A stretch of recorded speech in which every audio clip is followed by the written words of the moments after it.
नमस्कार दोस्तों, स्वागत है आपका हमारे YouTube चैनल पर जिसका नाम है परीक्षिता एकेडमी। और आज के हमारे इस वीडियो में हम बात करने वाले हैं पटवारी परीक्षा रिव्यू के बारे में, जो कि है 10 अप्रैल 2023 फर्स्ट शिफ्ट का। इस शिफ्ट में पूछे गए जनरल अवेयरनेस, साइंस और कंप्यूटर के क्वेश्चंस की मुख्य रूप से हम बात करने वाले हैं। सो गाइस, इस एनालिसिस के लिए हम तैयार हैं। लेकिन अगर आप हमारे इस यूट्यूब चैनल पर नए हैं तो चैनल को सब्सक्राइब करें। वीडियो अगर पसंद आता है तो इसे लाइक और शेयर ज़रूर करें और बिना टाइम वेस्ट करें हम बढ़ते हैं हमारी मंजिल की ओर। तो आज का पहला क्वेश्चन था कि भारत के वर्तमान उपराष्ट्रपति कौन है। तो भारत के वर्तमान उपराष्ट्रपति की बात करें तो जगदीश धनखड़ है, जो भारत के 14वें उपराष्ट्रपति है, वाइस प्रेसिडेंट है। और ये इसके पूर्व जो है वेस्ट बंगाल के जो है राज्यपाल रह चुके हैं। अगर हम बात करें उपराष्ट्रपति की, तो उपराष्ट्रपति जो होता है राज्यसभा का पदेन सभापति होता है, यानी कि प्रमुख होता है, या हम कह लें अध्यक्ष होता है। अब उपराष्ट्रपति के बारे में हमें और भी चीज़ें पता होनी चाहिए कि इसका उल्लेख जो है संविधान के अनुच्छेद 63 में है, जिसमें भारत के एक उपराष्ट्रपति के बारे में कहा गया है। आर्टिकल 64 में कहा गया है कि उपराष्ट्रपति का जो राज्यसभा होगा उसका पदेन सभापति होगा, जो भी हमने सेंटेंस कहा था। आर्टिकल 65 कहता है कि उपराष्ट्रपति का आकस्मिक रिक्ति अथवा राष्ट्रपति की अनुपस्थिति में राष्ट्रपति के कर्तव्यों का निर्वहन। हम जानते हैं कि अगर राष्ट्रपति किसी कारण से अनुपस्थित रहता है तो टेम्परेरी टाइम के लिए जो उपराष्ट्रपति होता है उसका प्रतिनिधित्व करता है, राष्ट्रपति का कार्य देखता है। तो ये आर्टिकल 65 में कहा गया है। आर्टिकल 66 में कहा गया है उपराष्ट्रपति का चुनाव। आर्टिकल 67 में कहा गया है उपराष्ट्रपति का कार्यकाल, जो कि सामान्यतः 5 वर्ष होता है।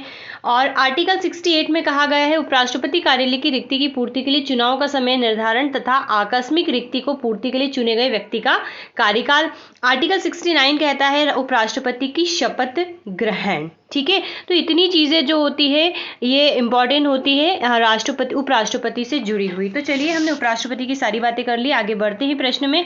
तो क्वेश्चन पूछा गया है कि राष्ट्रपति किस अनुच्छेद के तहत प्रधानमंत्री की नियुक्ति करता है। तो इसका सीधा जवाब है अनुच्छेद 75।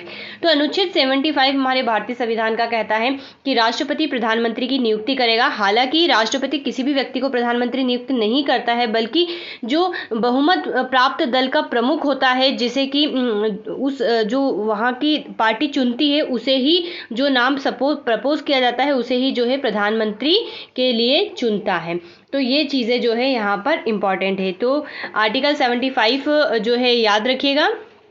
अब प्रश्न में आगे बढ़ते हैं। अगला क्वेश्चन पूछा गया था कि टोडरमल किसका राजस्व मंत्री था, या हम कह ले वित्त मंत्री था। तो हम सब जानते हैं टोडरमल अकबर के नवरत्नों में शामिल था, और उस समय का ये जो है अकबर का हम इसको वित्त मंत्री कह सकते हैं। और ये क्यों फेमस है, क्योंकि इसने एक प्रमुख व्यवस्था दहशाला जो नामक कर व्यवस्था है उसको प्रपोज किया था, और काशी विश्वनाथ मंदिर का पुनर्निर्माण भी इसने करवाया था। ठीक है, काशी विश्वनाथ ज्ञानवापी जो मस्जिद के अभी भी वर्तमान पॉइंट ऑफ व्यू से भी काफ़ी डिस्प्यूट की, जो वहाँ पर जो कोर्ट कैसे डिस्प्यूट नहीं कहेंगे, वो चलता रहता है। तो आपने इनका नाम उस समय सुना होगा कि काशी विश्वनाथ का जो मंदिर है इसका जो ये बहुत प्राचीन है। एक्चुअल में इसको किसने निर्माण कराया था कहना असंभव है, लेकिन इसका पुनर्निर्माण जो है कई राजाओं ने करवाया था, अगर आप इसकी हिस्ट्री पढ़ेंगे तो ये राजा टोडरमल की बात थी।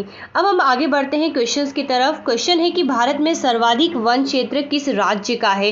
तो अगर हम बात करें सर्वाधिक वन क्षेत्र की, तो ये है हमारे मध्य प्रदेश का। और ये कौन सा डेटा कहता है, तो हर प्रति 2 वर्ष में जो है भारत की वन स्थिति रिपोर्ट जो है जारी की जाती है। तो हम अगर बात करें लेटेस्ट, तो भारत वन स्थिति रिपोर्ट, अगर आप कोई भी एग्जाम देने जाए तो ये रिपोर्ट ज़रूर पढ़ना। भारत वन स्थिति रिपोर्ट 2021, जो कि पर्यावरण और वन मंत्री उस समय के भूपेंद्र यादव ने जारी की थी, ये 17वीं रिपोर्ट थी। और इसमें कहा गया था कि देश में जो सर्वाधिक वन क्षेत्र है वो है मध्य प्रदेश का। कितना, 77,493 किलोमीटर स्क्वायर। देन इसके बाद अगर बात करें तो वो आता है अरुणाचल प्रदेश, और इसके बाद तीसरे नंबर पे आता है छत्तीसगढ़।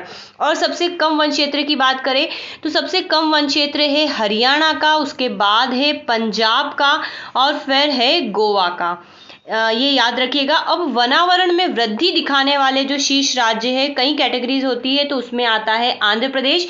और जैसे कि हमने यहाँ पर बोला है भारत में सर्वाधिक वन क्षेत्र है, तो ठीक है, क्वांटिटी वाइज जो होगा मध्य प्रदेश इसका आंसर है। लेकिन अगर पूछ लिया जाए कि प्रतिशत में सबसे ज्यादा कौन है, ठीक है, हो सकता है कोई राज्य ऐसा हो जिसका क्षेत्रफल कम हो लेकिन क्षेत्रफल की तुलना में उसका वन क्षेत्र ज्यादा है, तो प्रतिशत में मध्य प्रदेश नहीं है, ध्यान रखिएगा। अगर प्रश्न आता है सर्वाधिक वनावरण प्रतिशत वाला जिला कौन सा है, तो वो है मिजोरम, जहां पर बहुत पानी गिरता है।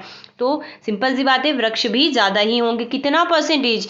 84.53%, बल्कि मध्य प्रदेश में लगभग 33% के आसपास है, ठीक है। तो सबसे ज्यादा है मिजोरम में, देन उसके बाद परसेंटेज के अकॉर्डिंग आता है अरुणाचल प्रदेश में और फिर आता है मेघालय में। तो ये स्थिति अपनी याद रखिएगा। अगले क्वेश्चन की तरफ बढ़ते हैं। अमेरिका की मुद्रा डॉलर सिंबल को क्या कहते हैं? तो अमेरिका की मुद्रा जो डॉलर है उसको अमेरिकी डॉलर कहते हैं। और क्वेश्चन पूछा गया है भूषण की रचनाएं कौन सी है, निम्न में से कौन सी भूषण की रचनाएं हैं? तो मध्य प्रदेश में मध्यकालीन प्रमुख साहित्यकार रहे हैं भूषण। त्रिविक्रमपुर में जन्मे हैं। भूषण की उपाधि उनकी पहचान के रूप में ज्ञात है। इनका एक्चुअल नाम क्या है हमको एक्चुअल में नहीं पता है। भूषण, अगर इनकी प्रमुख रचनाओं की बात करें तो हम उनकी रचनाओं की बात कर लेते, फिर ऑप्शन क्या होगा ये उस बात पर डिपेंड करता है। तो शिवराज भूषण, शिवा बावनी, छत्रसाल दशक, तो ऐसा माना जाता है कि उनके समकालीन थे। छत्रसाल दशक, भूषण उल्लास, दूषण उल्लास और भूषण हजारा जो है इनके प्रसिद्ध इनकी रचनाएं हैं। तो अब देखते हैं कि इनमें से कौन सी पूछी गई होगी। मूल रूप से शिवा बावनी या छत्रसाल दशक पूछी जा सकती हैं।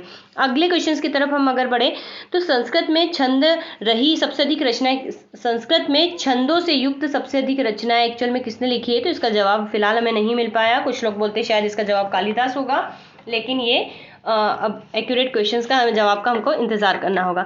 अगले क्वेश्चन की तरफ बढ़े तो लोकायुक्त की नियुक्ति कौन करता है? तो लोकायुक्त से संबंधित जो है प्रश्न कल की शिफ्ट में भी पूछा गया था, आज इसके अपॉइंटमेंट को लेकर पूछा गया। तो इसकी नियुक्ति जो है राज्यों के राज्यपाल करते हैं। कथकली को किस नाम से भी जाना जाता है? कुटियाट्टम के नाम से जाना जाता है। अभी तक क्वेश्चन पूछे जा रहे थे कि ये वाला जो नृत्य है किस क्षेत्र से संबंधित है, अब उसके अंदर का पूछने लग गए हैं। तो यहाँ पर आपको इनके बारे में थोड़ा सा जानना होगा। चलिए, तो कुटियाट्टम हम समझ गए होंगे कि ये कहते हैं। देन इसके अलावा कृष्ण नाटकम भी कहा जाता है इसको, कृष्ण नाटकम या काल रिपियोटी भी कहा जाता है। चलिए, दिसंबर 2020 में अंतर्राष्ट्रीय लूसोफोन महोत्सव का आयोजन कहाँ किया गया था? तो आयोजन किया गया था गोवा में। और निम्न में से कौन से खारे पानी की झील है, ये प्रश्न आया है। तो ये है चिल्का, लोनार, सांभर, पंचपदरा और पुलिकट। अब यहाँ पर ये डिपेंड करता है कि ऑप्शन में क्या रहा होगा। अगले प्रश्न की तरफ हम बढ़े तो दिसंबर 2020 में जो विश्व, ये नोवा है, ओके, नौकरी नहीं है, 9th विश्व आयुर्वेद सम्मेलन जो है कहाँ हुआ था? तो ये सम्मेलन जो है गोवा में हुआ था।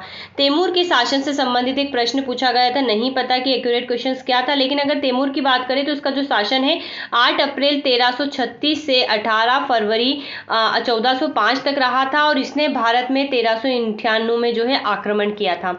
किसी विश्व की प्रमुख संस्था का CEO या MD पूछा गया था, ठीक है, तो ये प्रॉपर ये भी नहीं मिल पाया। अगले क्वेश्चन की तरफ बढ़े तो भारतीय खाद्य निगम का गठन कब किया गया है? तो 14 जनवरी 1965 को किया गया है।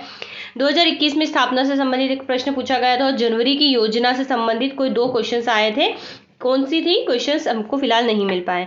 UNO से संबंधित क्वेश्चंस पूछा गया, यूनाइटेड नेशन ऑफ ऑर्गेनाइजेशन, लेकिन यहाँ पर भी पर्टिकुलर क्वेश्चंस नहीं पता। और एक BCC अवार्ड से संबंधित कोई प्रश्न पूछा गया था। अब इसकी कई सारी कैटेगरीज होती है तो एक व्यक्ति का बताना थोड़ा मुश्किल है। पूर्व राष्ट्रपति की, ये पूर्व राष्ट्रपति किससे क्या रहा, इस प्रकार से कोई प्रश्न आया था। मानव संग्रहालय से क्वेश्चन पूछा गया था। स्पोर्ट्स से संबंधित एक क्वेश्चन था और राजाओं से संबंधित एक क्वेश्चन था कि यह राजा किससे संबंधित है, इस प्रकार से। तो ये जनरल अवेयरनेस की बात थी। अगर हम बात करें विज्ञान के क्वेश्चंस की तो पूछा गया है लोहे में जंग लगना किस प्रकार की घटना है? तो ये एक रासायनिक परिवर्तन है, क्योंकि लोहा होता है आयरन और वायुमंडल के ऑक्सीजन और जल से क्रिया करके ये जो है रस्ट यानी कि जंग बनाता है, जिसका फॉर्मूला होता है Fe2O3.XH2O। तो इस प्रकार ये रिएक्शन फिर हम बैलेंस करेंगे। तो ये एक प्रकार का क्या है, रासायनिक परिवर्तन है। अगले क्वेश्चंस की तरफ बढ़े तो पूछा गया था मानव शरीर में हड्डियां कितनी होती है, तो 206 होती। पशु आहार में तत्व से संबंधित क्वेश्चन था, उत्तक से संबंधित क्वेश्चन पूछा गया था। जीव जंतु वगैरह, बीमारी, घर्षण, धातु, इस प्रकार से कोई क्वेश्चन पूछे गए थे। स्पेसिफिक नहीं है इसलिए हम यहाँ पर टाइम नहीं लगाते। हाइड्रोजन करने से क्या बनेगा, कुछ इस प्रकार से क्वेश्चन था। इकोसिस्टम यानी कि पारिस्थितिकी तंत्र से संबंधित है। लोहे के संक्षारण से संबंधित है। अभी हमने जो जंग की बात करी वो इसी से ही ताल्लुक रखता है। इसको लोहे में संक्षारण यानी करोजन ऑफ और आयरन भी कहते हैं। किस टेम्परेचर पर हाइड्रोजन को गर्म करेंगे तो बनता है, इस प्रकार से क्वेश्चन था। प्रोटीरियम और ड्यूटेरियम के बारे में आया है। प्रोटियम की बात करें तो ये इस प्रकार से होता है, ड्यूटेरियम की बात करें तो इस प्रकार से होता है। ये दोनों ही हाइड्रोजन के समस्थानिक है और जब ये जल से रिएक्शन करता है तो इसको बोलते हैं भारी जल। ठीक है, ये जल होता है और ये भारी जल होता है। समस्थानिक वे तत्व होते हैं जिनके परमाणु क्रमांक समान होते हैं, तो इसलिए हमने नीचे एक एक लिखा है। और जिनके परमाणु भार भिन्न भिन्न होते हैं, तो जो प्रोटियम है इसका 1 होता है परमाणु भार और ड्यूटेरियम का 2 होता है, तो उसको जो होते हैं समस्थानिक कहते हैं। अब क्वेश्चन का प्रारूप क्या था वो फिलहाल नहीं पता। आर्किमिडीज सिद्धांत से जो क्वेश्चन पूछा गया था। हम बात करें कंप्यूटर की तो बेसिक सी चीज़ें, डीवीडीआर का full form digital video disc recordable, power point में स्लाइड शो कैसे करते हैं, हार्डवेयर, और इस प्रकार से कॉमन सी चीज़ें हैं जो आ रही है अब तक, वही सारी चीज़ें यहाँ पर भी स्पेसिफिक क्वेश्चंस होते हैं तो ज़रूर हम डालते हैं। तो फ्रेंड्स ये वीडियो में भी इतना ही और हिंदी में भी इतना ही, क्योंकि स्पेसिफिक क्वेश्चंस नहीं है तो आपको लगभग सारे टॉपिक्स ही पढ़ना है। देन इसके अलावा मैथ्स रीजनिंग बच रहा है तो यहाँ पर भी सारे टॉपिक ही करना है। इंग्लिश की हमने यहाँ पर बात नहीं करी और मैनेजमेंट के भी क्वेश्चन इतने नहीं मिल पाते हैं, तो वही बेसिक सी चीज़ें हैं मैनेजमेंट में कि नियोजन आपको पढ़ना है, मार्केटिंग पढ़ना है, इकोनॉमी को देखना है, जो थ्योरीज होती हैं जो विभिन्न व्यक्ति देते हैं उनके बारे में पढ़ना है। तो आज की वीडियो में इतना ही। बताइएगा वीडियो कैसा लगा, अच्छा लगा हो तो चैनल को लाइक शेयर सब्सक्राइब ज़रूर करें। Have a nice day and thanks for watching.